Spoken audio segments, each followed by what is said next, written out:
రాష్ట్రంలో బీజేపీ సభ్యత్వ స్వీకరణలో target reach అయ్యామన్నారు ఆ పార్టీ మాజీ ఎమ్మెల్సీ రామచంద్రరావు. 40 లక్షల మెంబర్షిప్ ను విజయవంతంగా పూర్తి చేశామన్నారు. సెప్టెంబర్లో మొదలుపెట్టిన సభ్యత్వ నమోదు కార్యక్రమం ఈ నెల 15 వరకు కొనసాగినట్లుగా తెలిపారు. బూత్ స్థాయి, మండల, జిల్లా కమిటీలు ఏర్పాటు చేసిన తర్వాత జాతీయ అధ్యక్షుడి ఎన్నిక ఉంటుందన్నారు. తెలంగాణ ప్రజలు బీజేపీపై ఆదరణ చూపినందుకు కృతజ్ఞతలు తెలిపారు రామచంద్రరావు. భారతీయ జనతా పార్టీ సంస్థాగత ఎన్నికల సందర్భంగా మెంబర్షిప్ దాదాపు మొన్న సెప్టెంబర్ నుంచి మొదలైంది. పార్టీ యొక్క నియమావళి ప్రకారము బూత్ కమిటీ, మండల కమిటీ, జిల్లా కమిటీ అయిన తర్వాత జాతీయ అధ్యక్షుడి యొక్క ఎన్నికలు అవుతాయి. ఇప్పటి వరకు రాష్ట్రంలో 38 లక్షల పైగా సాధారణ సభ్యత్వం జరిగింది.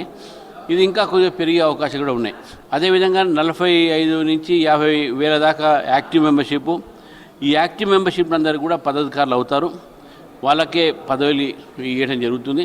తెలంగాణ ప్రజలు భారతీయ జనతా పార్టీని ఆదరించి దాదాపు 38 లక్షల మెంబర్షిప్ చేశారంటే వారికి నేను కృతజ్ఞత తెలియజేస్తున్నాను.